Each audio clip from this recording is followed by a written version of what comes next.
Voilà. Je me présente, je suis Deo Omeonga, Prima de Martoul. Voilà. Je préside une association ici en Belgique, notamment à Bruxelles, qui s'appelle In Extremis Elikia. Donc en lingala, dans notre langue vernaculaire, ça veut dire Elikia Yatango Yasuka. In extremis, c'est un terme latin qui veut dire dernier temps, pardon, en dernière minute. Elikia, vous le savez, d'ailleurs c'est une émission pour notre communauté lingalophone. Ça veut dire Elikia Yatango Yasuka. Et comme je vous ai dit jadis, je suis président de cette association. Notre but ou notre démarche, comme vous le savez, notre communauté, la communauté congolaise, même ici en Europe, diaspora, traverse une crise spirituelle sans précédent par rapport aux Binzambinzambe qui naissent comme les Mbinzo, comme les Mayebo, par rapport aux gourous, aux pasteurs, aux archibishops, des bishops autoproclamés sans lignée, qui ne détiennent aucune lignée d'autorité spirituelle. Raison pour laquelle nous avons dit, bon, par rapport à tout ça, par rapport à ce genre de dégâts, par rapport à ce qu'ils commettent dans notre communauté comme dégâts sur dégâts, l'on s'est dit, on va essayer un peu d'édifier. Dieu nous a donné ces pouvoirs-là, ces rôles-là, sacrés, d'édifier la communauté. Nous avons ce rôle-là d'aider la collectivité. Notre pays doit être aidé par des gens comme nous.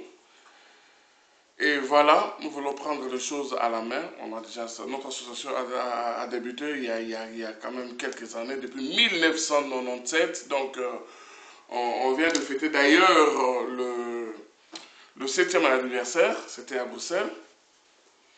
Mais pour vous édifier, pour vous dire quelque chose, à la limite, pour commencer, j'aimerais bien vous souligner que nous allons d'abord nettoyer notre parcelle, notre maison. C'est-à-dire, nous allons commencer par notre communauté, la communauté congolaise. Pourquoi pas la communauté en général africaine?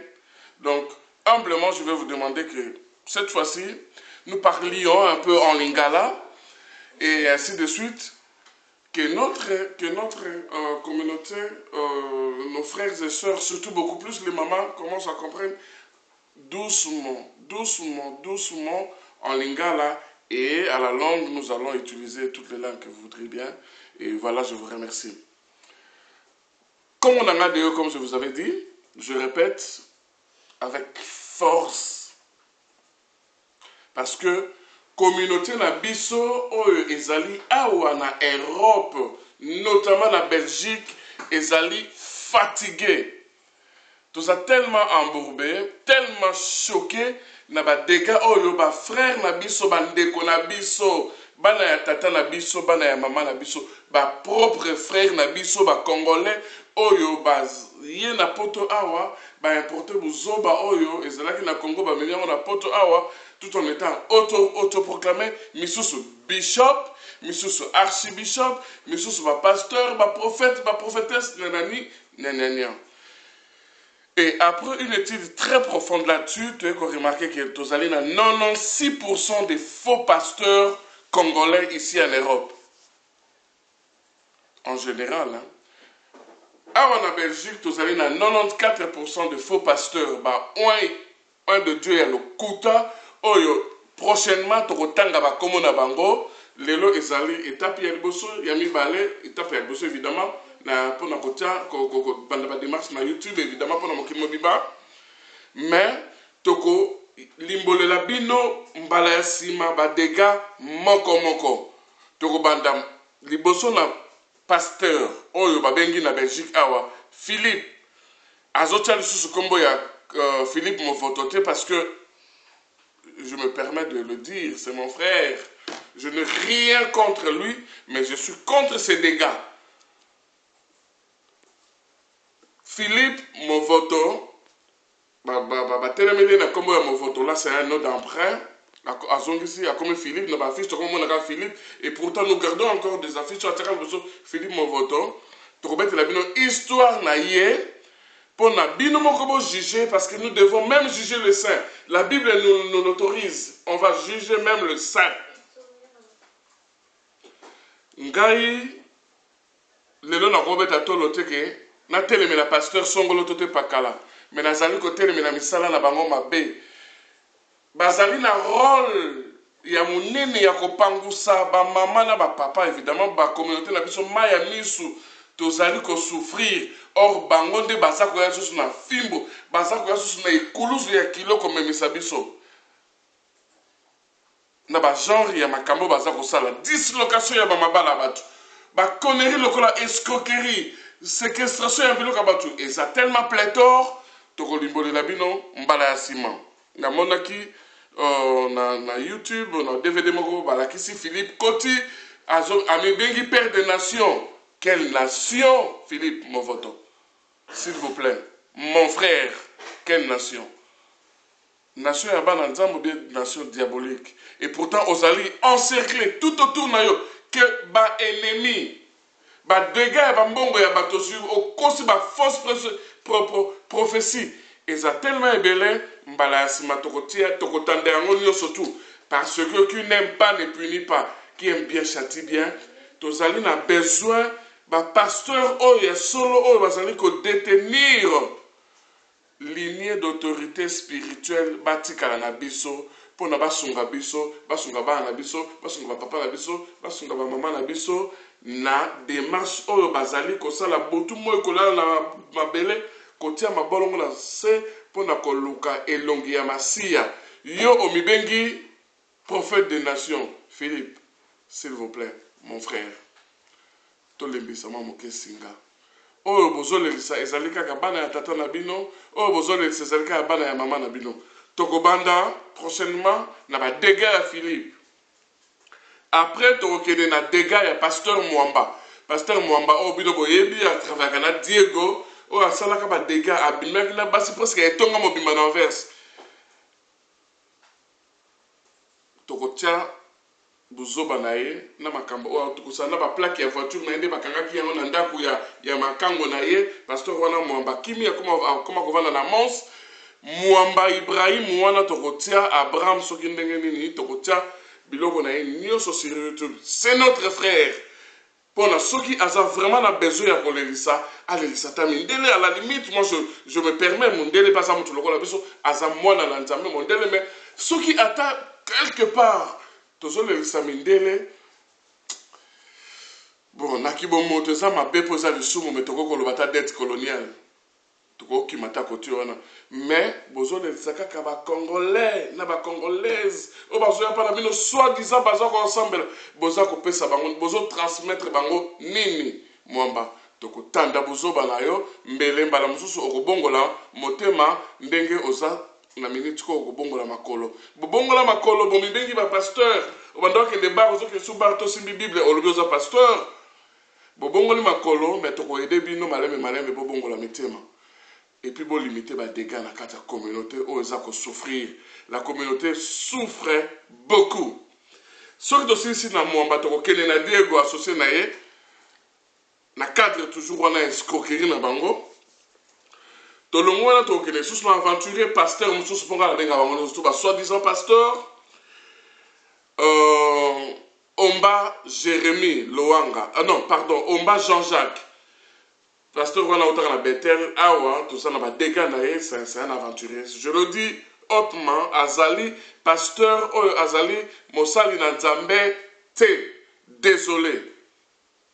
Ce qui est long, c'est Omba Loanga Jérémie, ou a pratiqué la nécromancie, médium, bonganga, zaboulou. Et ton anaïe, Azali plein. Heureusement, tout ça va vrai missionnaire, Moussala, tout ça là qui, et Monanaki, et Salamaki, bah témoignage ezali. Mais, bah aveugle kaka, na moi bah aveugle de la journée na boutou ba ko landaka kaka, bah bonganga wana, na ba fausse prophétie na bango. Voilà. Ce qui est aussi dit na omba wana to na pasteur Anaclé, pasteur Koti, na c'est ceux qui bishop, ceux qui archbishop, na éviter ceux qui utuapi, to tanda pe biloko na ye tokotanda bozoba na ye makambo asalaki na makambo azali kosala na moto ayaki kolongola ye na kati ya bozoba ntango akimi atie secrétaire na ye zemi atambola na secrétaire na ye lui étant marié mokili mobimba na ba-États-Unis etu secrétaire na ye mwana na nzambe aza koluka elongi ya masiya atie ye zemi abotisi ye awangani zemi wana me mwana wana abimi koti ya moke nzambe basakanaka na ye te le vrai Dieu nzambe ya Jésus le Christ oyo biso tosalelaka nzambe ya Simoki Mbangu. Alors soki tosilisi na pasteur wana tokokota na pasteur Kadima soutien na ye na bapasteur mosusu oyo bazali ebele nous avons toute une pluie de pasteurs oyo bazali tokobanda ndenge na lobi. On va commencer d'abord par nettoyer notre maison.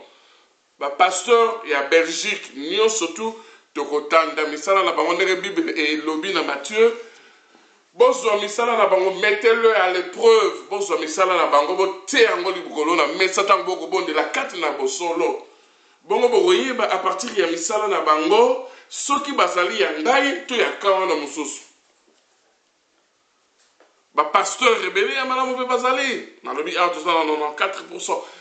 6% wana ba pasteur mususu o bazali ba bengami baza élu, justifié et glorifié, c'est-à-dire à bengamaki, ndenge Yesu pe a bengamaki, mwana na nzambe, à se faire justifier, à se faire glorifier. Élu, justifié et glorifié. Et tokotuna ba pasteur wana mbala sima, pouvoir nini, kombo ya pouvoir nini o bango baza ko détenir, ezo pesa bango droit ya ko kamba bana na nzambe. Baye bien okutute. Baboy koyekola bachaku bokoloba makambo botangi te boyekoli te bo bloqué botei ba pasteur mosusu malamu bazali na ya mabe bazali mais oyo ya mabe tokotelemela bango tokoloba makambo ya ba pasteur nyonso bokobino nyonso bokotala oyo ya solo bazali bandeko na nga oyo nazoloba ya solo elingi koloba teke ya malamu eza jugement ya nzambe. Il y a solo, c'est-à-dire un pasteur qui détient la lignée d'autorité spirituelle, c'est-à-dire à bengamaki, à se faire justifier et à se faire glorifier. Nako conseiller bino, nako recommander bino autant à Hébreux 5, je crois 5, même moi dans Nzambe, mokolo ndekewana, Colombe, et quitter la qui est dans les péchés. Nzambe mozalisi na likolo na se alobi likolo na oyo nde na te maele na ngai. Yesu s'attribuaki honneur wana ye moko te.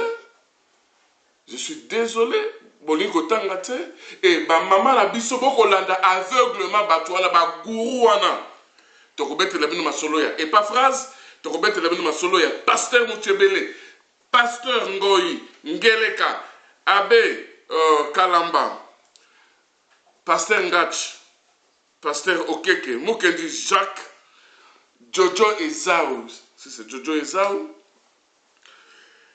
Monga, pasteur Kibutu, tokobeta pe masolo na ye,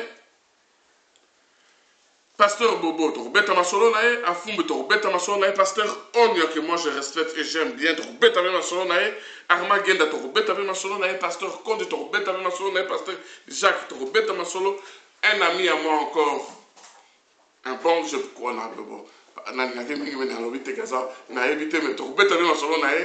pasteur Ara, que j'aime bien, Torbeta Masolo, il y a Michel, na pasteur Nzeza, na pasteur Kiba, Aimé Bakulu, Alain Boze, Ngoyi, pasteur Bazali, tellement pléthore, Tokobandobete Labino, quasiment tous les week-ends, ou une fois, 2 fois par mois, 2 fois le mois, Masolo, il y a un pasteur, ou Bazali, qui commettre des dégâts dans la communauté na biso. Mokolo voile et panzanaka na Mont Golgotha. Bato o bazalaki na misu ya kofungwama. O bakomeka komona lelo lokola biso mwa mokie. Bayokaki lolaka à partir ya ngonga oyo voile et panzani moto nyonso azui accès à kosola na tata na ngai. Jésus le Christ. Beaucoup kende kofuka mais ba pasteur lokola ba Philippe, sur base de quoi? akoloba na bino pe bakosala bino lavage de cerveau bo bato bakokosa bino bolanda bapère spirituel na bino te. La Bible interdit formellement n'appeler personne père spirituel. Mokolo ya suka Yesu alobaki na tata na ye, père, entre tes mains je remets mon esprit. Esprit na ezalaki tata yaza koloba na bino ngai père spirituel na yo azali père ya nzambe aza kati na yo. C'est des conneries, ezali ba conneries. Alors nalingi koloba na bino boye bandeko, communauté na biso ezali komona pasi lelo parce que ba pasteur wana bazali voire même base ya sous-développement na biso. Congo ezali sous-développement, ezali sous-développé. Ba pasteur bazali une des causes ya sous-développement. Alors eza pasi mingi bandeko na mawa. Tokobetela bino masolo bandeko na biso.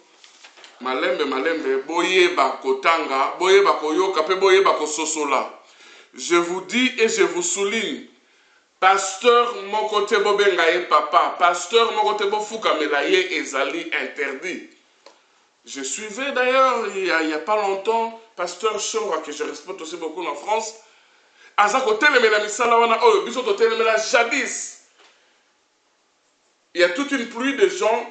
Oh, bah, où t'as pas pasteur, quoi, bah, Jérémie, Loanga, wana, bah, médium, wana, bah, pasteur, oh, bah, ils nous ont pas cru à l'époque, bah, ça pas pasteur Chora. Mais sous bah, au sens de la biso, mais tu sais, la bango, au sens de l'ensemble. Toko fungo la bino kaka misu, tozali entouré. Bah, pasteur, msusu, aswani na maman na ye, po papa kufi, akia tongi et tonga. Tile la sur la maman na ye, po maman na ye, ngakati ka tonga na ne. Église et tonga ensemble, et comme une monarchique. Dieu n'est pas un Dieu de désordre. Bandegonanga bandimi, vous êtes en train de bâtir sur les sables. Bozako tonga likolo ya mabele, bota la bilan na bango, bota la bandimi na bango, bandimi nyoso o basala ko sa kindumba ti lelo, basala ka kindumba. Bokuta ba msusu na ba vitrine, misusu kaka na débauche. Na ba église na bango, ba ndimi nyoso tu oyo basala ki miyibi, ti lelo basaka miyibi. Basaka kamiyibi bandimi nyoso tu o basaki ba aventure ba escroc ti lelo basaka ba escroc bozo ke ndosala nini na betonga na bila ya ba pasteur wana annuellement ezanini. S'il vous plaît, lelo tosuki awa mot de la fin ezali bomeka ko contacter biso ezaka pona ko salsa communauté la biso pour communauté la biso lelo e stambola liboso poto malembe to kango la pemboka na biso bandeko nangana kosa binote ezali kaka kolongola ennemi ya congolais alongwa congolais. Lelo oyo ennemi ya congolais azali congolais nani amemeli biso poaso wana ezaba pasteur. Personne ne me dira le contraire. Ezaba pasteur. Ezali ba soi-disant ba oin de Dieu ba soi-disant ba bishop ba archbishop a lokuta o ba touré biso. Bible eza koloba botala bango nde bazoya na ba costume na ba cravate balati poso ya meme. Baza ba tigre, bazali ba loup. Balati poso ya meme wana kaka pona kaka balata. Botia bisala na bango likolo ya mesa metele à l'épreuve bokomona ba dégâts bazo sala. Yesu oyo bango baza kolanda alobaki na bango pratiquer oyo babengaka mystique d'identification. Oyo nyonso ngai Yesu Jésus le cri na salaki na mokili bosala yango botambola likolo ya matambe na ngai. Yesu apesa bango recommandation wana oyo nyonso na salaki na mokili bosala d'ailleurs bosala kutu plus que ngai plus que Yesu lelo bazosala nini kozemisa bana ba 10 ans kozemisa bana ba 15 ans koboma mabala ya batu kotela basi ya batu. Ah, c'est ce que Jésus faisait, je pense. Parce que pratiquer le mystique d'identification. Bon s'identifier na ngai. Bazako s'identifier na Yesu. Kaka na kobele la kombo Yesu. Dégâts sur dégâts. Alors, ba pasteur Bokeba.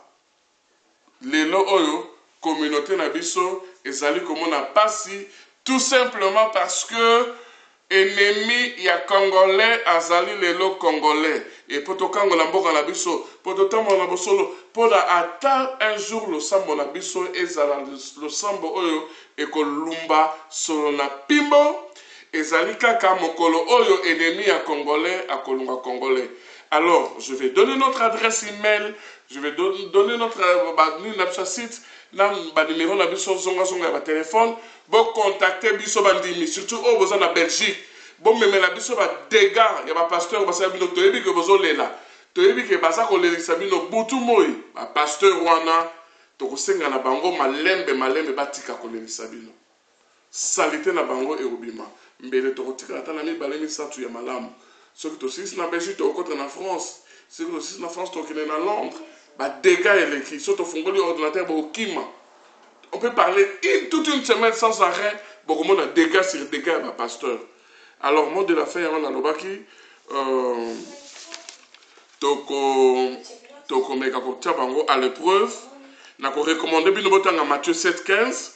Na ko recommander bino botanga Matthieu 7:21, 1 Jean 4:1. Et puis Bobo Sanate que José Oyo ezalaki, mon peuple périt par kozanga koyeba to benda tango nyonso molimo ya bososoli. Boyebi Salomo abelelaka nzakomba alobaka na nzakoma na sengi na okaka bwania to senga bwania bobima na ba église wana ba pasteur wana bazoya wana ka pona ba bumu na bango. Ils viennent là pour vous raconter des bêtises que pour leur poche. Bobima na betonga wana bobe la nzambe autrement. Et on va vous aider à vous faire comprendre comment kobe la nzambe. Pona lelo na suki wana. Na suki wana pona lelo na tombeli bino nyonso tu na kombo ya In Extremis Elikia, votre association que boyebi bien to bande ko lekana ba radio zonga zonga. Bon, on a un homme politique, genre, Mampaka, Maman Mimi, enfin, Mampaka, Mijane, côté là qui biso sima, tout simplement parce que Tobimisa qui bouzoba ya la Nouvelle Jérusalem. Les lois, Mampaka, oya, beta qui tolo, totala, comment la Nouvelle Jérusalem, excusez-moi, mais les lois azali la procès. Baza na tribunal, na mouchebele, na mona mouchebele. Pourquoi? Kozanga koyeba, pe koboya koyoka. Radio Panique va rebenga biso lelo. Ba kota ki sima soki abimaka na nani kuna na Radio Panique lelo makambo nyonso tu ebimi posa. Tokobimisa ngo susu posa. Tokobimisa nyonso tu polele. Na sengi na bino communauté na biso ezwa kaka courage ya koloba vérité. La vérité n'a pas une autre définition. Vérité est sa vérité. Mabende koloba mabe ya mosala na Nzambe, tote koloba mabe ya mutu. Mais ce kolobi vérité. Mais vérité est sa vérité, tête haute, vérité est sa vérité. Bon contacter biso, na tombe bino, merci. Ma finga tête, fingi moto tête, toko lobaka ka vérité. Oh, akomona mabe, amekaka kokomela biso, tokoye baka nenge rosenga bolimbisi. Mais vérité est sa vérité. Boko betanga, boko ko finganga, boko net ba mena sakanga ba betinga ba ni, boko ko salango d'une manière ou autre. Mais vérité est sa vérité. Un pasteur ya solo to tika na bino. Oya lokuta lokola ba ona tangi ba kombo wana ba mo voto ba nana ni nana nia. Boko swatela mususu. Merci. Omeonga prima.